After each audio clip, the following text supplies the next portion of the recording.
నమస్కారం. రవికిరణాల న్యూస్ వార్తలకు స్వాగతం. ముందుగా వార్తల్లోని ముఖ్యాంశాలు. సైట్ విజిట్ కొత్తది కాదు అని కేటీఆర్ పై బల్మూరి ఫైర్. ఆధారాలున్నా డ్రామాలే చేస్తున్నారని విమర్శ. కల్వకుంట్ల డ్రామా భవన్ గా తెలంగాణ భవన్ ఎద్దేవా. టెండర్లపై అసత్య ప్రచారాలు మానాలన్న బల్మూరి. సింగరేణి నిధులు ఫుట్బాల్ కు వాడారని కేటీఆర్ ఆరోపణ. కోల్ మాఫియా పాలనగా మారిందంటూ విమర్శ. కార్మికులకు ఘోర అన్యాయం జరిగిందన్న కేటీఆర్. నిజాలు బయటపడతాయని హెచ్చరిక. అరవ శ్రీధర్ ఆరోపణలపై మహిళా కమిషన్ సీరియస్. బాధితురాలికి న్యాయం చేస్తామని హామీ. సమగ్ర విచారణ చేపడతామని కమిషన్ స్పష్టం. మహిళల భద్రతపై రాజీ లేదన్న మహిళా కమిషన్. సూపర్ 6 హామీలతో ప్రజలు మోసపోయారు అన్న కాటసాని. ల్యాండ్ టైటిలింగ్ భయాందోళన సృష్టించారన్న ఆరోపణ. కూటమి ప్రభుత్వం అధికార యంత్రాంగం దుర్వినియోగం. హామీల అమలులో ఘోర వైఫల్యమన్న విమర్శ.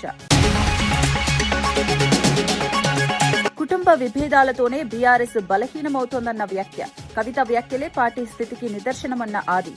ఫోన్ ట్యాపింగ్ ఆరోపణలు బీఆర్ఎస్ ను దెబ్బతీశాయన్న విమర్శ. అంతర్గత కలహాలే బీఆర్ఎస్ పతనానికి కారణమన్న వ్యాఖ్య. కాంగ్రెస్ ప్రైవేటు సైన్యంలా మారిన పోలీసులు. బీఆర్ఎస్ ఆరోపణలు. మాజీ ఎంపీ సంతోష్ కుమార్ సిట్ విచారణకు హాజరైన సందర్భంగా జరిగిన ఘటన తెలంగాణ రాజకీయాల్లో తీవ్ర దుమారం రేపింది. ఈ సందర్భంగా మీడియాతో మాట్లాడుతుండగా రాష్ట దివ్యాంగుల కార్పొరేషన్ మాజీ చైర్మన్ కేతిరెడ్డి వాసుదేవరెడ్డి పోలీసులు దురుసుగా ప్రవర్తించారని బీఆర్ఎస్ ఆరోపించింది. దివ్యాంగుడని కూడా చూడకుండా పోలీసులు నెట్టివేయడంతో ఆయన కింద పడిపోయి గాయాల పాలయ్యారని పార్టీ నేతలు మండిపడ్డారు. ప్రజాపాలన పేరుతో కాంగ్రెస్ ప్రభుత్వం అప్రకటిత ఎమర్జెన్సీని అమలు చేస్తోందని ఆరోపించారు. పోలీసులను రాజకీయ ప్రత్యర్థులను అణిచివేయడానికే ప్రైవేటు సైన్యంలా ఉపయోగిస్తున్నారని విమర్శించారు. ప్రజాస్వామ్యంలో ఇలాంటి ఘటనలు ఆమోదయోగ్యం కాదని, బాధ్యులపై తక్షణమే చర్యలు తీసుకోవాలని డిమాండ్ చేశారు. ఈ ఘటన రాష్ట్రంలో పాలనా వ్యవస్థపై ప్రశ్నలు లేవనెత్తుతోందని బీఆర్ఎస్ పేర్కొంది. దాంట్లో ఎందుకు పదే పదే ఇట్లాంటి వ్యవహారం కొనసాగుతుందో చూసుకోవచ్చు. ఇవాళ తనని ఇబ్బందులకు గురి చేస్తూ రోడ్డుపై ఉన్నటువంటి వ్యక్తులను కూడా ఇవాళ కావాలని పోలీసులు ఏ రకమైనటువంటి వ్యవస్థ పోలీస్ స్టేషన్ ఇది పోలీస్ స్టేషన్ కాదు కదా, ఇది పోలీస్ స్టేషన్ కాదు కదా, పోలీస్ స్టేషన్ కాదు కదా, ఇది పోలీస్ స్టేషన్ కాదు కదా. ఎందుకు ఎందుకు ఏంది ఏం జరుగుతుంది ఇక్కడ?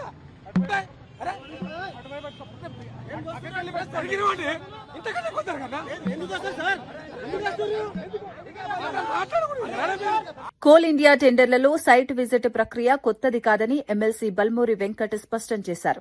ఈ నిబంధన గతంలో బీఆర్ఎస్ హయాంలోనూ అనేక టెండర్లలో అమల్లో ఉందని గుర్తు చేశారు. డిప్యూటీ సీఎం ఆధారాలతో వివరణ ఇచ్చినా కేటీఆర్ కావాలని డ్రామాలు చేస్తూ ప్రజలను మభ్యపెట్టే ప్రయత్నం చేస్తున్నారని విమర్శించారు.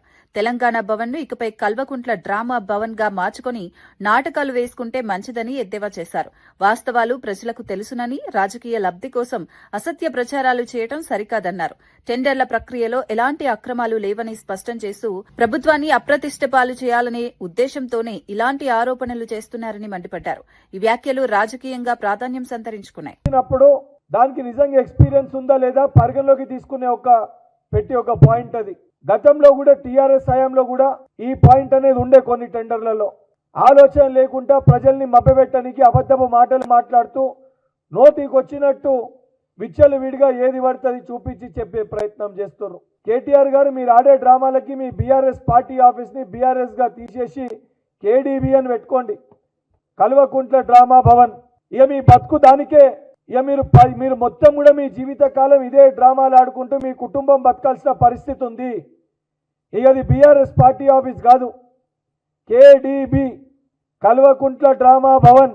ఈ కేడీ గాన్లు ప్రతిరోజు ఏదైతే మీ కుటుంబం కూడా ఇంకా ఈ డ్రామాలు వేసుకుంటా బతకాల్సిన పరిస్థితే ఉంది.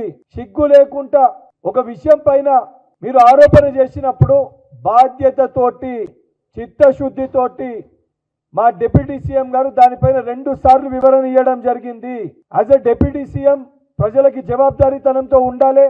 మీరు తప్పుల్ని ప్రచారం చేస్తారు కాబట్టి వారు సిస్టమ్ ప్రకారంగా, ప్రొసీజర్ ప్రకారంగా వారు ఎక్స్ప్లెనేషన్ కూడా ఇవ్వడం జరిగింది. అయినా కూడా సిగ్గు లేకుండా మీ దగ్గర నిజంగా మీరు చెప్పిన ప్రతి మాటకి నీకు ఆధారాలు ఉంటే నీ దగ్గర ఉన్న ఆధారాలను ప్రెస్కి రిలీజ్ చేయి. లేదొక టెండర్ పిలిచి ఆ టెండర్ క్యాన్సిల్ చేయడాన్నే తప్పు పడితే మీ హయాంలో వందలాది టెండర్లు నీకు సంబంధించిన వ్యక్తులకి రాకపోతే టెండర్లు క్యాన్సిల్ చేసిన దుస్థితి పరిస్థితి మీ ప్రభుత్వంలో ఉండే. అనేకమైన జియోల గురించి మీడియా వాళ్ళు ప్రశ్నించినప్పుడు ప్రెస్ మీట్లలో ఆధారాలు ఎక్కడ ఉన్నాయి, అసొంటిది జరగలేదని చెప్పి బుకాయించిన ఆనాడు ముఖ్యమంత్రి మీ అయ్యా దుబాయ్ శేఖర్ కాదా? అనేక సందర్భాల్లో ఎంతో మంది జర్నలిస్టులు ప్రశ్నిస్తే నువ్వు ఏ ఛానల్కి వెళ్ళి వచ్చినావని చెప్పి ఆ జర్నలిస్టులని ప్రెస్ మీట్ సాక్షిగా ఇబ్బంది పెట్టింది మీ ప్రభుత్వము. ఈ ప్రజా ప్రభుత్వంలో బాధ్యతతోటి చిత్తశుద్ధితోటి సింగరేణి అంశంపై కేటీఆర్ తీవ్ర స్థాయిలో విరుచుకుపడ్డారు. తెలంగాణలో సీఎం అంటే కోల్ మాఫియా అన్న స్థాయికి పరిస్థితి దిగజారిందని విమర్శించారు. సింగరేణి కుంభకోణంపై తాము లేవనెత్తిన ప్రశ్నలకు ఇప్పటివరకు ప్రభుత్వం నుంచి ఒక్క సమాధానం కూడా రాలేదన్నారు. దీనిపై స్పందించాల్సిన సీఎం రేవంత్ రెడ్డి ఫుట్బాల్ మ్యాచ్లు ఆడుతూ విదేశాల్లో తిరుగుతూ శిక్షణలు తీసుకుంటున్నానని పోజులు కొడుతున్నాడని ఎద్దేవా చేశారు. సింగరేణి నిధుల నుంచి 10 కోట్లు ఫుట్బాల్ మ్యాచ్ల కోసం దుర్వినియోగం చేశారని ఆరోపించారు. ఇది కార్మికులకు చేసిన ఘోర అన్యాయమన్నారు. సింగరేణి కార్మికులు ప్రజలు ఈ వ్యవహారాన్ని గమనిస్తున్నారని, నిజాలు బయటపడతాయని హెచ్చరించారు. సీఎం అంటే కోల్ మాఫియాకి నాయకుడిగా ఇవాళ రాష్ట్ర ప్రజలు ముఖ్యంగా సింగరేణి కార్మికులు భావించే పరిస్థితి వచ్చింది.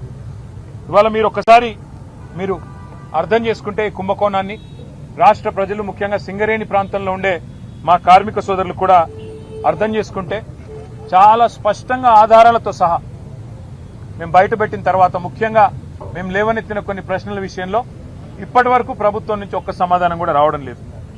ఇక ఇట్లాంటి ముఖ్యమైన గంభీరమైన సమస్య విషయంలో స్పందించాల్సిన ముఖ్యమంత్రి గారేమో అప్పుడప్పుడు ఫుట్బాల్ ఆడుతున్నాడు సింగరేణితో, లేదా ఇవాళ విదేశాల్లో తిరుగుతూ ఏదో పాఠాలు నేర్చుకుంటున్నా అంటూ పోజులు కొడతా ఉన్నాడు. కానీ నేను వారికి గుర్తు చేస్తా ఉన్నా, ఏ వయసులో ముచ్చట ఆ వయసులో జరగాలి. చదువుకోవాల్సిన టైంలో చదువుకోక ఇప్పుడు చదువుకుంటానంటే ఏం వస్తుందో ఒకసారి వారు కూడా ఆలోచించుకోవాలి. మీరు 10 కోట్ల రూపాయల సింగరేణి నిధులు, సింగరేణి సంస్థకు సంబంధించిన నిధులు దుర్వినియోగం చేసి మీరు ఫుట్బాల్ ఆటకి ఈ రాష్ట్ర ప్రజలతో మీరు ఎలాగో ఫుట్బాల్ ఆడుతున్నారు, కానీ సింగరేణి సంస్థతో కూడా ఫుట్బాల్ ఆడుతూ 10 కోట్ల రూపాయలు దుర్వినియోగం చేసి ఈరోజు ఆ సంస్థకి తీరని అన్యాయం చేసింది ఇవాళ రేవంత్ రెడ్డి గారు. ఒక్క స్కామ్ సంబంధించి ఇన్ని ఆధారాలు బయట పెడితే కూడా ఒక్క స్కామ్ సంబంధించి కూడా ఇప్పటివరకు పాలకుల వైపు నుంచి శ్రీవారి లడ్డూలో జంతు కొవ్వు లేదని సిట్ నివేదిక స్పష్టం చేయడంతో వైసీపీ శ్రేణులు అలిపిరి వద్ద వినూత్న నిరసన చేపట్టారు. మెట్లను కడుగుతూ గోవింద నామస్మరణ చేశారు. లడ్డూ వివాదంలో అసత్య ప్రచారం చేసి భక్తుల మనోభావాలు దెబ్బతీశారని ఆరోపిస్తూ CM Chandrababu, deputy CM Pawan Kalyan క్షమాపణ చెప్పాలని డిమాండ్ చేశారు.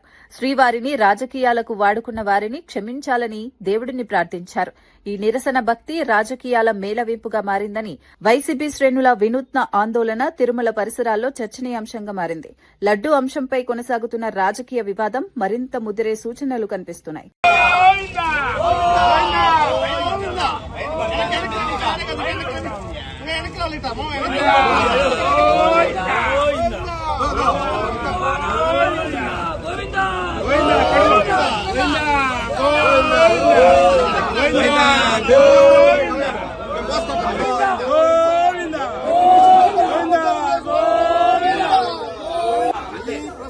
విషయంలో తప్పుడు ప్రచారాలు చేసి ప్రయోజనం పొందాలనుకుని భావించిన వ్యక్తులను మన్నించండి గోవిందా, మన్నించండి గోవిందా. మీ కొండని రాజకీయాల కోసం వాడుకుంటున్న నీచులని మన్నించండి గోవిందా, మన్నించండి గోవిందా, గోవిందా.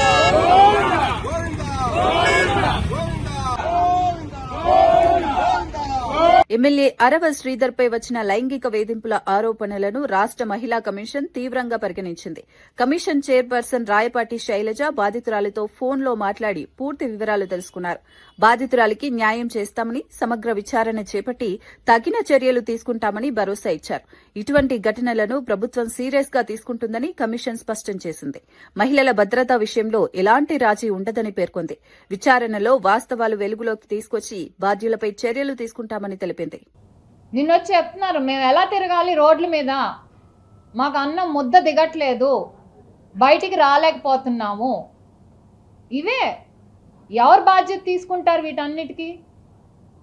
ఒక ఛానల్లో ఒక ఎనలిస్ట్ ఒక జర్నలిస్ట్ కూర్చున్నారంటే సొంత అభిప్రాయం, అతను ఇది ఫస్ట్ టైం కాదు, అంతకుముందు కూడా మాట్లాడారు. అతను అలాంటి వాడు, అలా మాట్లాడతాను తెలిసినప్పుడు ఆ ఛానల్ బ్యాన్ చేయాలి అతను తీసుకోవటం. అంతేగాని ప్రజల్లో ఇంత ఆవేశం వచ్చింది, అందరూ కంప్లైంట్ చేస్తున్నారు, పోలీస్ స్టేషన్కి వెళ్ళి భయంతో అతని పర్సనల్ విషయాలు, అతని ఆలోచనలు మాకు సంబంధం లేదని సరిపోదు. ఆ రోజు కూడా గత 5 ఏళ్లలో కూడా కొన్ని మీడియా ఛానల్స్ ఏదైనా కింద జర్నలిస్ట్ అన్న మాటలకి మేనేజ్మెంట్ వరకు కేసులు వెళ్ళి పెట్టారు కదా. మరి ఇప్పుడు మేనేజ్మెంట్ ఎలా తప్పించుకుంటుంది?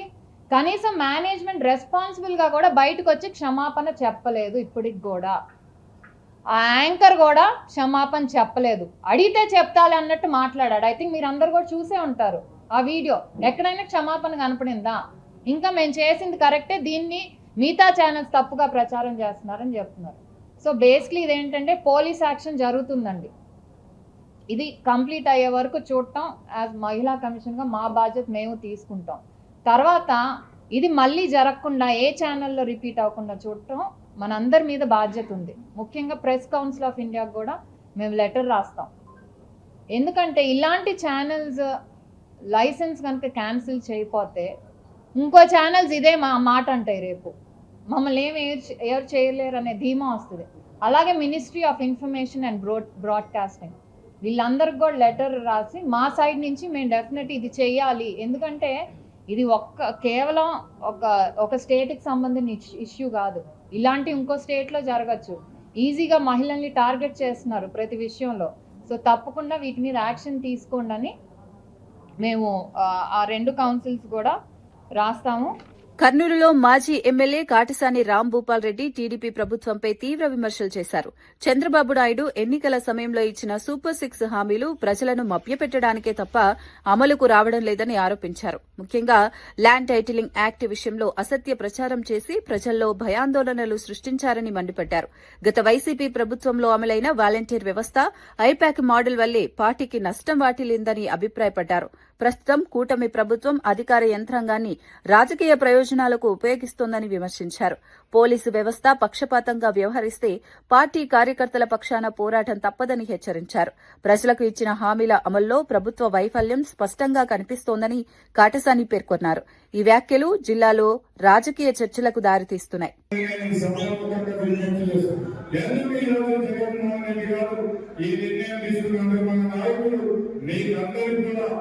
ఫోటో డిజిటల్ వెన్నిపెట్టనేది మీరు చేసే కార్యక్రమాలన్నీ కూడా మనం దాంట్లో ఇంక్లూడ్ చేయడానికి ఏ కార్యకర్త పార్టీ కోసం కష్టపడి పనిచేస్తున్నారో అటువంటి నాయకుని గుర్తించడానికే మనం ఈ కమిటీలు, ఈ ఫోటోలు, ఈ ఐడి కార్డులు పెట్టడం జరుగుతుంది.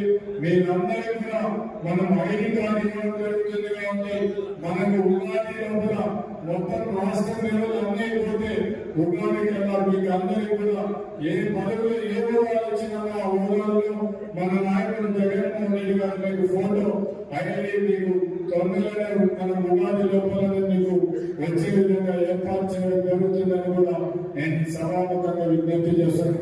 నాకంటే ముందు మాట్లాడిన నాయకులు మాట్లాడడం జరిగింది. మనం రామచంద్రరావు గారు మన తాతగారు మాట్లాడుతూ ఏ కార్యకర్త మీరు భయపడాల్సిన అవసరం లేదు, ఒకవేళ మనం కేసులు పెడితే పోలీసు వాళ్ళు పెడతారు, అంతగానే మనం భయపడాల్సిన అవసరం లేదని చెప్పి రామచంద్రరావు రెడ్డి గారు మాట్లాడుతూ, అందుకే ఇక్కడ ఉండే కార్యకర్తలు మీరు గుడ్డను ఆనందం అందరం ఎక్కుంటుంది.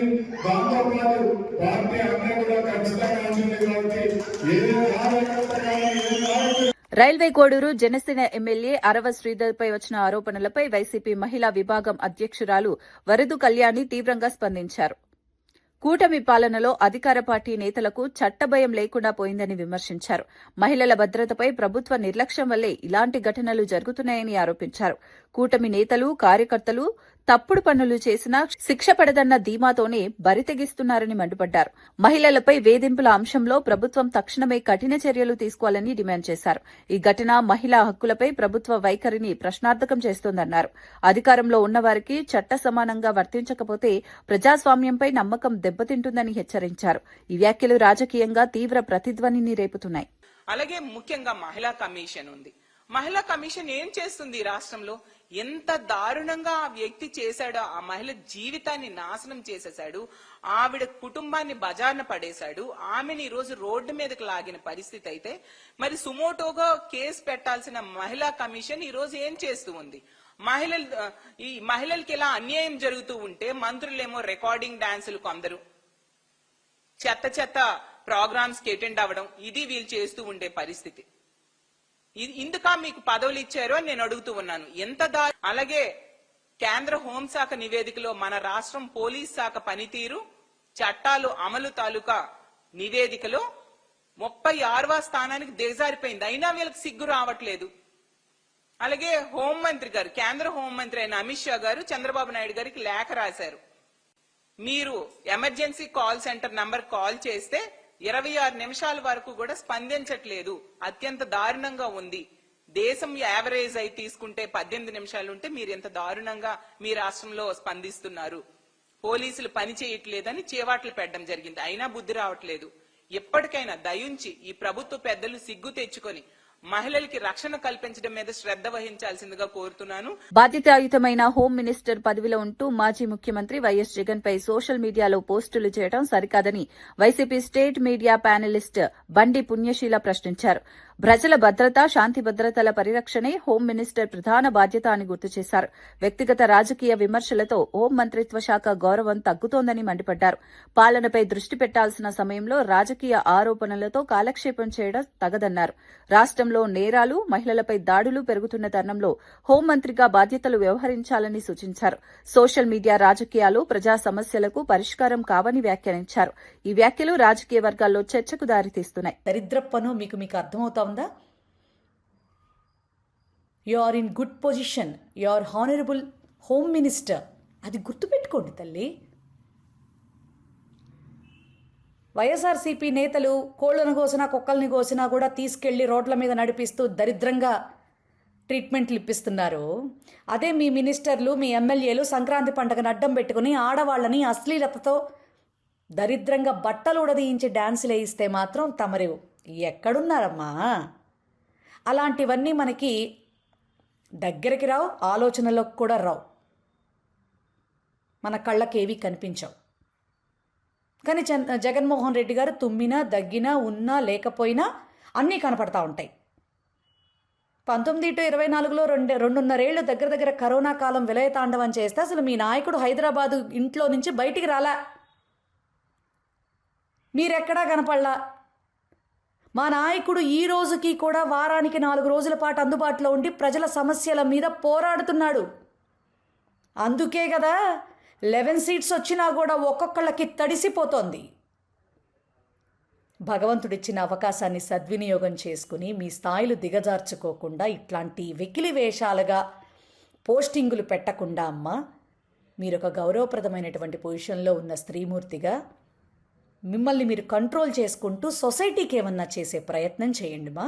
సింగరేణి సంస్థలో జరుగుతున్న అవకతవకలపై బీఆర్ఎస్ నేతలు గవర్నర్ను కలిసి వినతి పత్రం అందజేశారు. కేటీఆర్ నేతృత్వంలోని బృందం కాంగ్రెస్ ప్రభుత్వం సింగరేణి వ్యవహారంలో అవినీతి చర్యలకు పాల్పడుతోందని ఆరోపించింది. సైట్ విజిట్ పేరుతో నిధుల దుర్వినియోగం జరుగుతోందని గవర్నర్కు వివరించారు.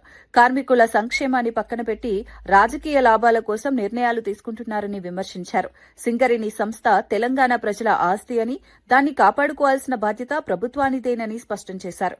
ఈ అంశంపై తక్షణమే జోక్యం చేసుకోవాలని గవర్నర్ను కోరారు. ఈ భేటీ రాష్ట్ర రాజకీయాల్లో ప్రాధాన్యత సంతరించుకుంది.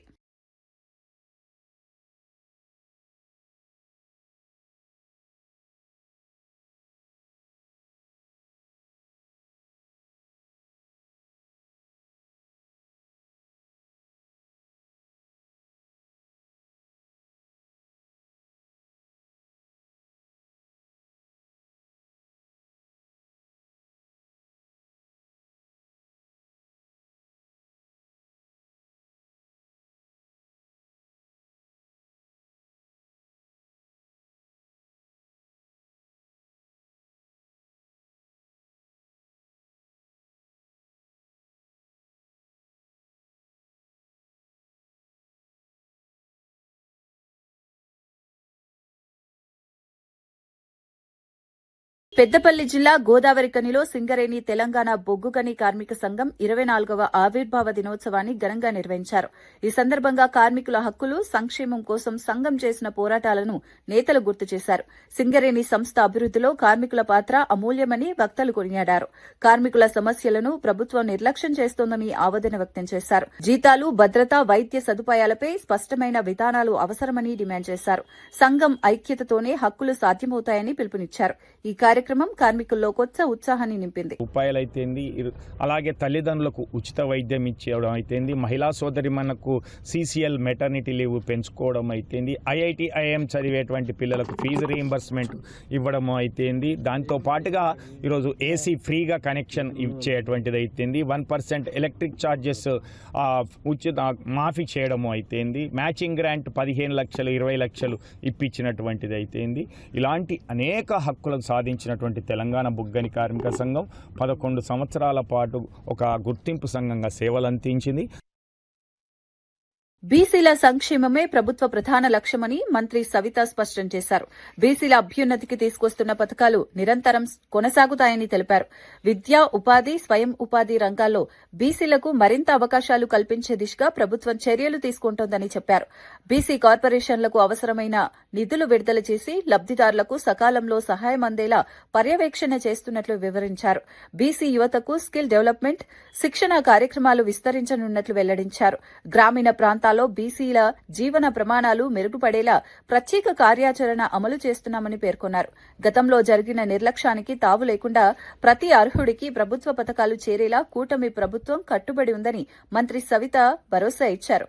బీసీల సమక్షంలో రాజీ లేదని స్పష్టం చేశారు. మరి ఇది వాళ్ళ సూచనలు, సలహాలు తీసుకుని దాన్ని ముందుకు తీసుకెళ్దామన్న ఉద్దేశంతోనే మరి ఈ రోజు బీసీల రక్షణ చట్టం గురించి మాట్లాడడం, ఆదరణ 3 గురించి, వాళ్ళ కుల వృత్తుల గురించి, ఎవరైతే కుల వృత్తులు కాకుండా ఇతర వర్కులు చేసుకునే వారికి అభివృద్ధి కోసం, బీసీల అభివృద్ధి కోసం ఏ విధంగా వాళ్ళ సూచనలు, సలహాలు కూడా తీసుకుందామన్న విషయం కూడా తెలియజేస్తూ 34% లోకల్ బాడీ రిజర్వేషన్ మీద కూడా రూపకల్పన చేస్తున్నాం. దానికోసం కులగణాలు జరగాలి. అంతేకాకుండా డెడికేషన్ కమిషన్ కూడా వేయాలన్న ఆలోచనలో ముఖ్యమంత్రి దగ్గరలో వేయబోతున్నారన్న విషయం కూడా తెలియజేస్తున్నాం. రిటైర్డ్ ఉద్యోగుల బకాయిలు విడుదల చేయడంలో ప్రభుత్వం నిర్లక్ష్యం వహిస్తోందని తెలంగాణ బీజేపీ శాసనసభాపక్ష నేత మహేష్ రెడ్డి తీవ్ర విమర్శలు చేశారు. వేల కోట్ల రూపాయలు కాంట్రాక్టర్లకు చెల్లించేందుకు నిధులు ఉంటే జీవితాంతం సేవ చేసిన ఉద్యోగులకు రిటైర్మెంట్ బెనిఫిట్స్ ఇవ్వడానికి ప్రభుత్వం ఎందుకు వెనకడుగు వేస్తోందని ప్రశ్నించారు. డీఏ బకాయిలు, పెన్షన్, మెడికల్ రీయింబర్స్మెంట్ ఆలస్యం వల్ల పలువురు ఉద్యోగులు తీవ్ర మనోవేదనకు గురై మరణించారని ఆరోపించారు. ఇది ప్రభుత్వ నిర్లక్ష్యానికి నిదర్శనమని మండిపడ్డారు. పెండింగ్ లో ఉన్న 5 డీఏలు వెంటనే విడుదల చేయాలని డిమాండ్ చేశారు. ఉద్యోగుల సమస్యలపై స్పందించకపోతే బీజేపీ ఉద్యమాన్ని మరింత ఉధృతం చేస్తుందని హెచ్చరించారు. ఉద్యోగుల హక్కుల కోసం పోరాటం ఆగదని స్పష్టం చేశారు. దాన్ని ఊసేలేదు. రాష్ట్ర ప్రభుత్వం అధికారులు చేపట్టక ముందు కాంగ్రెస్ పార్టీ ఇచ్చినటువంటి హామీలు ఈ రోజు నెరవేర్చకపోగా రిటైర్డ్ ఉద్యోగస్తులను ఇబ్బంది పెడుతున్నటువంటి రాష్ట్ర ప్రభుత్వం, వేల కోట్ల రూపాయలు కాంట్రాక్టర్లకు బిల్లులు ఇచ్చేటువంటి ఈ రాష్ట్ర ప్రభుత్వం, రివర్స్ ఎస్టిమేషన్ల పేరు మీద వేల కోట్ల రూపాయలు చెల్లిస్తున్నటువంటి ఈ ప్రభుత్వం ఎందుకోసం అని చెప్పి ఉద్యోగస్తుల్ని, రిటైర్డ్ ఉద్యోగస్తుల్ని ఈ రకంగా గోసపెడతా ఉన్నదో ప్రభుత్వం సమాధానం చెప్పాలని చెప్పి నేను కోరుతా ఉన్నాను. రిటైర్మెంట్ బెనిఫిట్ జాప్యం, వైద్య సదుపాయ సమస్యలు, అనేకమైనటువంటి సమస్యలు. ఈరోజు హెల్త్ కార్డులు ఇష్యూ చేయలేదు. చాలా ఆసుపత్రుల్లో ఈరోజు మందులు లేవు.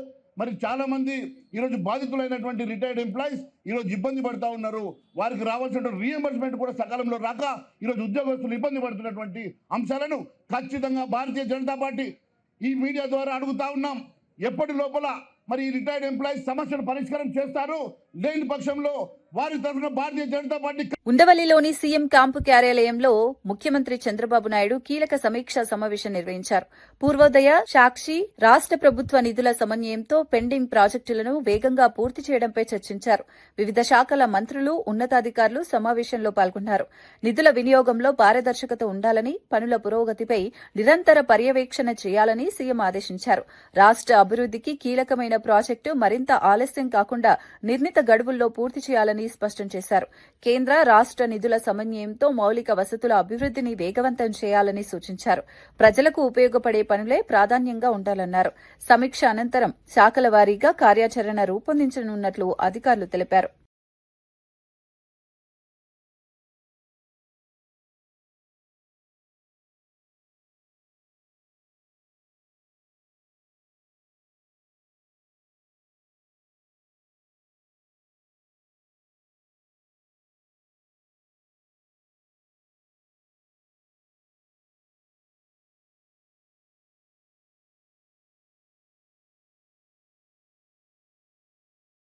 బీఆర్ఎస్ పార్టీలో అంతర్గత విభేదాలు తీవ్రమవుతున్నాయని ప్రభుత్వ విప్ ఆది శ్రీనివాస్ వ్యాఖ్యానించారు. కేసీఆర్ చుట్టూ సమస్యలు పేరుకుపోయాయని, అదే విషయాన్ని కూతురు కవిత కూడా బహిరంగంగా చెప్పడం రాజకీయంగా కీలకమని అన్నారు.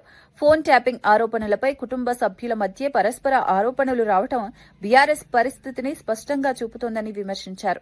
కుటుంబంలోనే ఇన్ని విభేదాలున్నా పార్టీ మళ్లీ అధికారంలోకి వస్తుందనుకోవడం అవాస్తవమని అన్నారు. ప్రజలు ఈ పరిణామాలను గమనిస్తున్నారని, రాబోయే రోజుల్లో తగిన నిర్ణయం తీసుకుంటారని పేర్కొన్నారు. రాజకీయ స్థిరత్వం, పరిపాలనా స్పష్టత కూటమి ప్రభుత్వంలోనే ఉందని ఆది శ్రీనివాస్ స్పష్టం చేశారు. బీఆర్ఎస్ లోని అంతర్గత కలహాలే ఆ పార్టీ పతనానికి కారణమవుతాయని వ్యాఖ్యానించారు.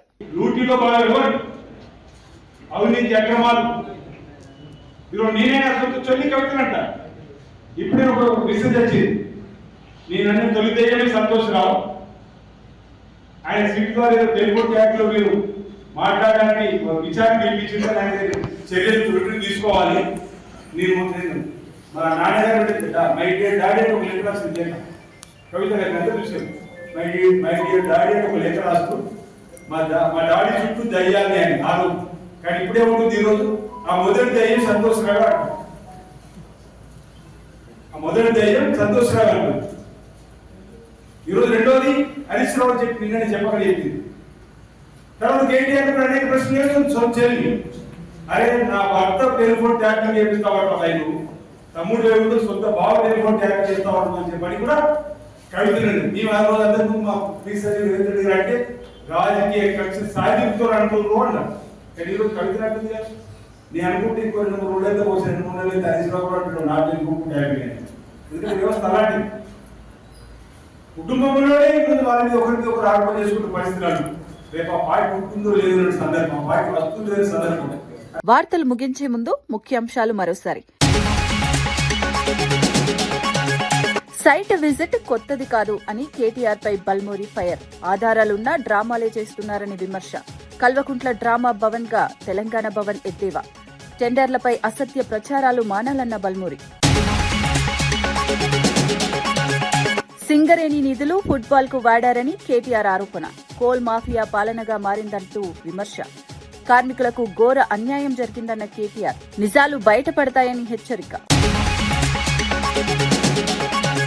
అరవ శ్రీధర్ ఆరోపణలపై మహిళా కమిషన్ సీరియస్. బాధితురాలికి న్యాయం చేస్తామని హామీ. సమగ్ర విచారణ చేపడతామని కమిషన్ స్పష్టం. మహిళల భద్రతపై రాజీ లేదన్న మహిళా కమిషన్. సూపర్ 6 హామీలతో ప్రజలు మోసపోయారు అన్న కాటసాని. ల్యాండ్ టైటిలింగ్ భయాందోళన సృష్టించారన్న ఆరోపణ. కూటమి ప్రభుత్వం అధికార యంత్రాంగం దుర్వినియోగం. హామీల అమలులో ఘోర వైఫల్యమన్న విమర్శ. కుటుంబ విభేదాలతోనే బీఆర్ఎస్ బలహీనమవుతోందన్న వ్యాఖ్య. కవిత వ్యాఖ్యలే పార్టీ స్థితికి నిదర్శనమన్న ఆది. ఫోన్ ట్యాపింగ్ ఆరోపణలు బీఆర్ఎస్ ను దెబ్బతీశాయన్న విమర్శ. అంతర్గత కలహాలే బీఆర్ఎస్ పతనానికి కారణమన్న వ్యాఖ్య. ఇవి ఈనాటి వార్తా విశేషాలు. మరో బులెటిన్లో మళ్లీ కలుద్దాం. నమస్కారం.